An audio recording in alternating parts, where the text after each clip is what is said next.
sa pinatay? Sinaksak, sinakal, o pinukpok? O baka naman nilason? Ay, saya! Baka naman tinaga ang ulo niya? O baka sinatsa pa katawan niya? Ano naman ang iningising-ising mo dyan, ha? Suna ko. Kung ano-ano siguro nakakadiring bagay iniisip mo. Hindi naman, pero baka gusto mo makapagpustahan kung paano siya pinatay. Tao ang pinatay sa loob. Wala ka bang puso? Mawalang galang na, pero pwede ba namin kayo maistorbo? Sige po. Tunay na detective! Anong ginagawa niyo nung kasalukuyang nagaganap ang krimen? Tunay na interrogation! Ganito po kasi yan. Nandun kaming tatlo sa karaoke room na maganap ang krimen.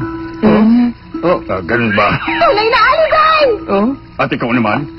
Nasa kwarto ko kasama siya. Sinong siya? Tunay ang lahat! Tunay lahat! Siya ba? Mr. Detective! Nakita ko po ang kriminal! Nakita ko po siya! Tunay na witness! Huminahan kayo, pakiusap. Matangkad po siya. Ang gwapo na mukha niya, malambot na buhok at punong-puno ng pheromone. Pasensya na, pero hindi ko pinapadescribe ang ideal man mo, miss. Seryoso ako. Nakita ko po siya ng dalawa kong mga mata. Tunay na sighting na kahina-hinala. Hindi naman kaya si Ranmaro ang tinutukoy ng babae niyan? Huwag naman sana. Pero nasa na kaya siya? Kailangan mahanap na natin siya bago mahuli ang lahat. Buhay pa po siya. Dalhin na natin siya sa ospital. Dahan-dahan lang. Mahal ko, kaya mo yan. Kaya mo yan. Kainis, napakasan niya pang kamatayan. Mabuti na lang at hindi pa talagang patay si boss. Ikaw naman, bakit mo naman kasi sinigaw na patay na siya? Kasi naman Teka! Nasaan ang patay na katawan? Kawawa ka naman, Suna ko. Alam mo naman kasi yun Mula sa nakalap na crime scene report. Ayun po yan sa pagtalisik ng mga dugo. Nagamit na armas? Ayos! Armas daw! Hindi ko talaga mag-isang-isan to.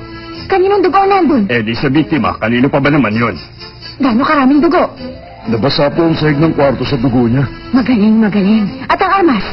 Sinabi ko na nga sa'yo, ordinaryong kutsilyo. Huwag kang makialam! Alam ko na! Kutsilyo sa kusina ang ginamit na armas! Ang daan patungo sa pagiging tunay na dalaga. Para maging isang eleganteng dalaga, kailangan mong gumamit ng isang kutsilyo sa isang tao. Hindi ganyan ang pagiging dalaga. Kahit isang silip lang, kailangan kong makita ng isang tunay na crime scene na puno ng tansik ng dugo! Gamit ang sarili kong mga matang to. Kailangan kong makita yan! Pasensya ka na, miss. Pero authorized personnel lang pwede. Dito na lang ako dadaan. Hindi pwede. Hanggang dito ka na lang. Nakakainis na, ha? Lahat sila dito, KJ. Pasensya na po. Ano ka ba? Dugo! Wow! Ang galing! Nakakatuwa naman ang t-shirt ng mamang to! Ikaw! Nakita mo na ang mukha ko, kaya hindi ka na pwedeng makawala. Huwag mo akong sisisihin. Patay ka! Bigla lumipad yung lalaki dito! Halimaw! Kaibigan po namin siya. Tao po siya, hindi halimaw. Pasensya na po kayo. Ako may kasalanan. Hindi ako makapaniwala. Nagkamali ako. Humihingi po ako ng tawad sa inyong lahat. Buong puso po ako nagsisisi, kaya patawarin niyo sana ako. Ano ba sinasabi mo dyan? Sige na naman po. Pwede ko bang hingin sa inyo yung damit yung puno-puno ng dugo? Isa po akong chef. Galing po sa tuna ang mga dugong to. Maniwala po kayo. Tahimik! Ikaw ang huhusgahan at hindi ang tuna, kaya umayos ka. Yung damit na may dugo. Hindi ako makatawa. Sayang, yung damit na may dugo. Sa akin na dapat yun eh. Nalutas mo yung kaso, ayos ah. Naku, ang galing mo talaga. Ang batang yun.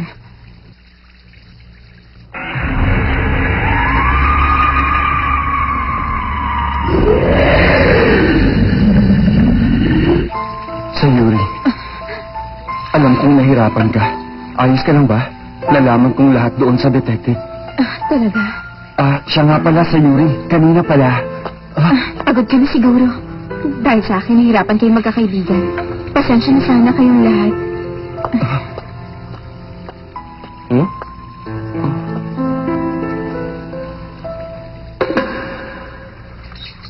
Sa wakas, pwede na tayo mag-relax. Buhay pa rin pala ang may-ari at nahuli na rin ng kriminal. Nalutas na ang kaso, hindi ba? Pero Hindi ko akalain sa ganito matatapos ang lahat. Oo, alam ko yan. Nung nakita kong tumatakbo palayo si Ranmaro kahapon, natakot na talaga ako. Tungkol doon? Pwede ba sa iba ka na lang umupo? Alam niyo ba, pwede nang gawing palabas sa TV ang mga pinagdadaanan natin. Wow, sa lahat naman na makikita. Tumigil ka nga. Ano nga pala yung sinasabi mo kanina? Oo nga pala. Kagabi kasi, inibitahan ako ni Sayuri sa kwarto niya. Hintayin mo na lang ako sa kwarto ko. Total, matatapos na ako sa trabaho. Sige. Sayuri.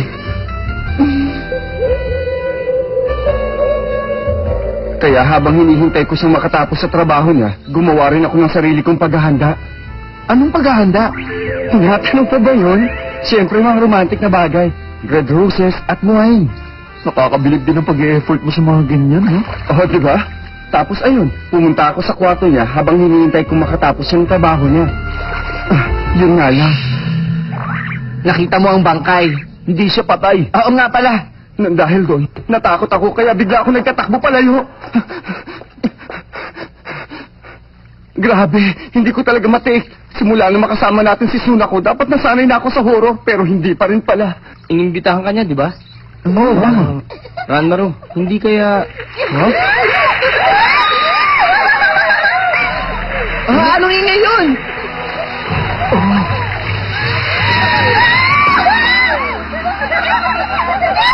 Ang daan patungo sa pagiging tunay na dalaga. Ang tamang paraan sa pag-istiya sa mga nalilibong hayop. Dahil hindi naninilip ang mga dalaga.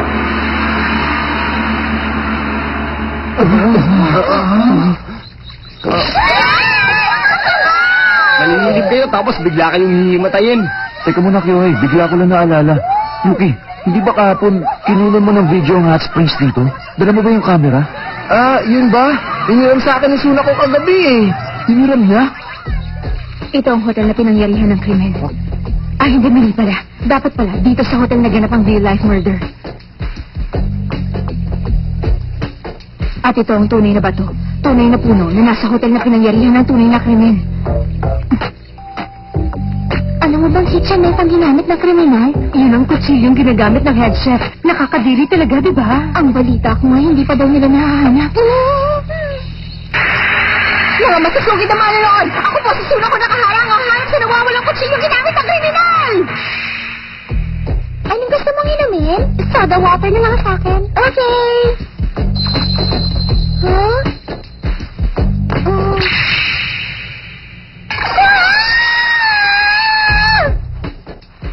Sa kung anong dahilan, parang pagod na pagod ako ngayon. Gusto mo ba magpahinga? Inahanda ako ng higaan. Wow! Ay, ang daming trabaho. Nakakapagod.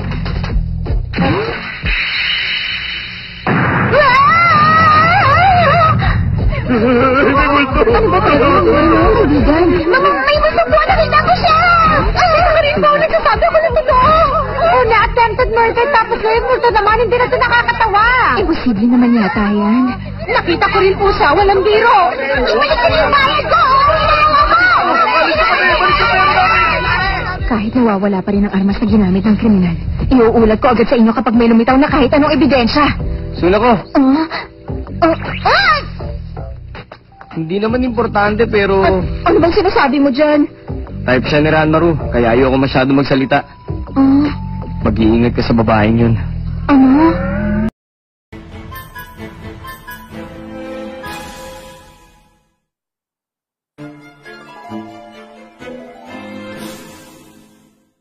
And could you please stop being so freaky already?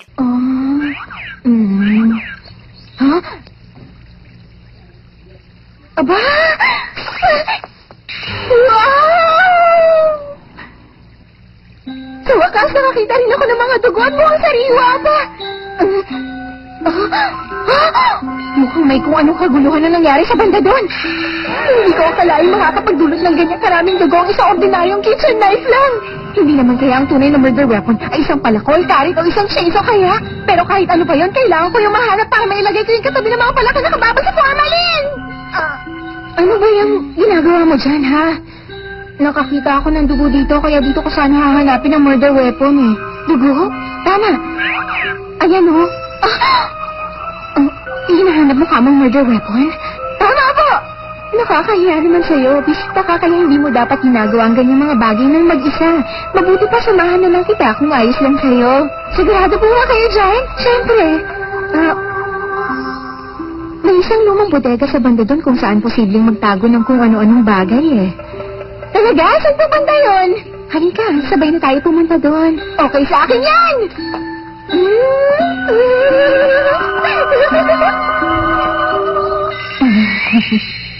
Tara, umuwi na tayo. Ano ka mo? Ang bilis naman yata! Tama siya. Sangkot sa gulong to ang mismong asawa ng girlfriend nitong si Ranmaru. Tapos libre din ang accommodation natin. Para nakakahiya na masyado. Wala na tayong ibang magagawa. Kung ganun, hanggang dito na lang pala.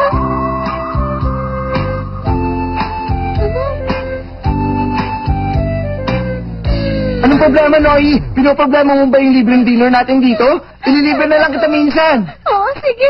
Salamat. Wow! Ganito mismo. Ang inaasahan ko itsura ng isang impaka ng mga lumang armas na ginamit sa pagpatay. Talaga ba? Oo naman po! Bakit mo naman hinahanap yung armas na yun? Basta gusto ko lang. Ang weird mo pala. Kaya lang, wala dito ang hinahanap mo eh. Ha? Pero sabi niyo... Nagsinungaling ako sa'yo. Ha? Pero masamang... Mas masama pa rin ang pagpatay, hindi ba?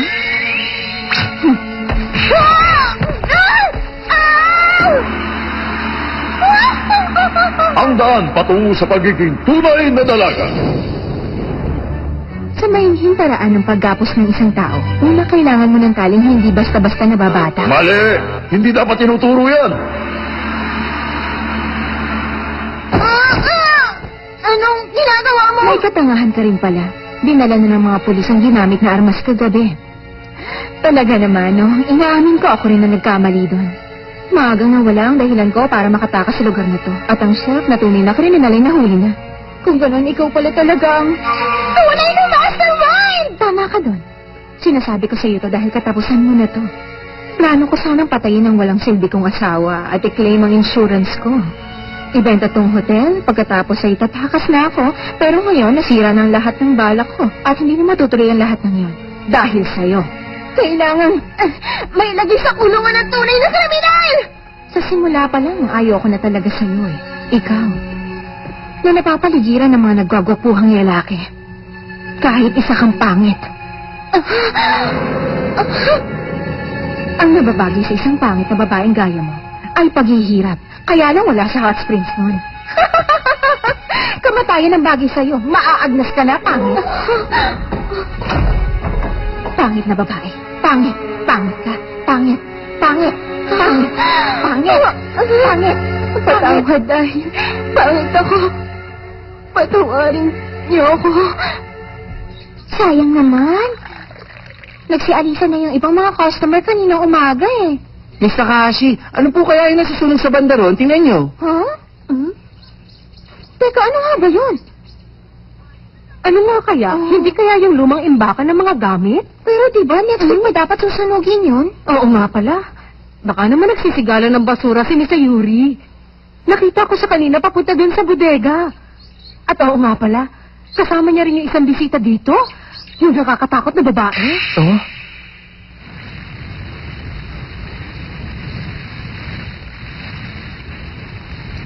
Pangit! Pangit! Pangit! Pangit! Pangit!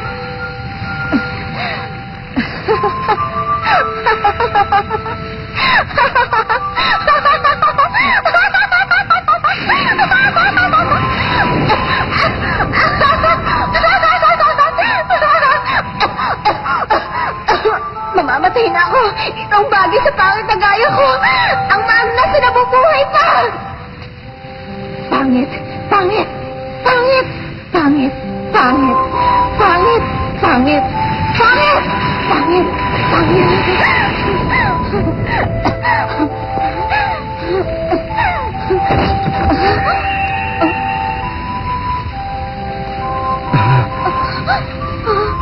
Nandito ka. Ikaw nga. Ano ba? Hindi to ang oras para dyan! Magmadali na tayo makalabas dito. Di ba sabi ko sa'yo mag-ingat ka sa babaeng yun?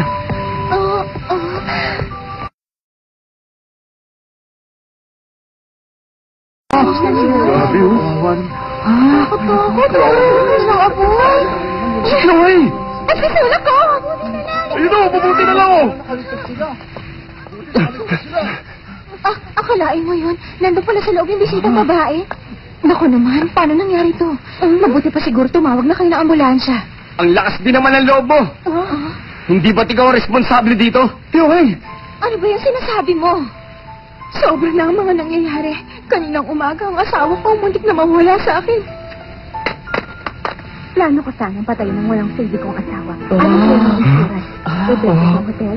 Pagkatapos itatakas na ako sa lugar na to.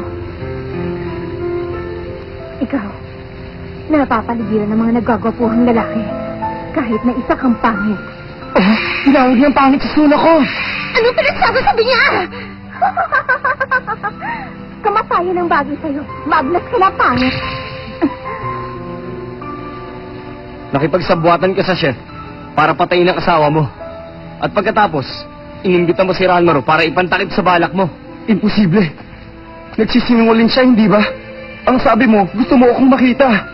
Sabi mo, pagkasama mo ako, masaya ka. Tumahimik ka na, wala kang kwenta. Totoo nga. Napakasama mo palang babae. Talaga lang Ginamit ko lang naman ang kagandahan ko para makuha ko ang lahat ng ninais ko sa buhay ko Ano masama doon, ha? At ang mga lalaking ginamit ko, pinasaya ko rin naman sila, hindi ba? Hinayaan ko silang isipin na pag-aari nila ang kagandahan ko. Ikaw? Cherry blossoms? Pero taglamig pa rin Sa kabila ng itsura mo, napakaitim ng puso mo. Ang mukha mo may bahid ng ganid. Ang ginagamit mo para makapanakit ng iba. Teka lang. May nababagay na salita para ilarawan ng mga babaeng gaya mo. Alam mo ba kung ano yun? Yun ay... pangit! Sunak ka! Ano ba talaga? Wala kang karapatang tawagin ako ng ganun. Na hindi ka pa nga nagkakaroon ng lalaki sa buhay mo. Hindi totoo yan. Nahalikan ko na siya at may relasyon kami. Sayuri, hindi ko kayang magalit sa'yo. Kahit ano pang masakit na sabihin mo sa akin. Alam kong mabuti ka pa rin babae. Kaya nga lang, hindi ako makakapayag na tawagin mong pangit sa suna ko. Hindi kita mapapatawad.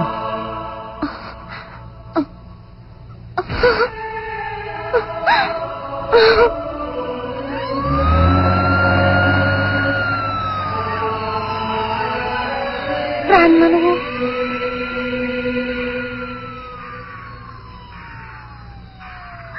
Suna ko naman! Hanggang kailan ka ba maninigas ng ganyan? Teka, hindi kaya nagkaganyan siya dahil sa mga narinig na kanina? Tungkol ba dun sa halik? Halik. Gusto mo bang makatikim ng isa pa? Suna ko! Suna ko! Ano ba naman to si Suna ko? Umihinga pa ba siya? Bilis, kailangan niya ng CPR. Umihinga si Suna ko.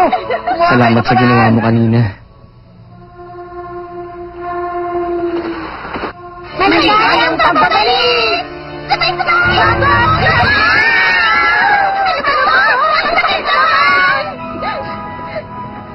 dapat talaga hindi tayo nag-video ka nun Hindi na rin tayo nakapapasya dun sa Yukata. Ang ingay talaga niya. Patigilin mo na nga siya, Pakinaga. Roy! Ano ba yun?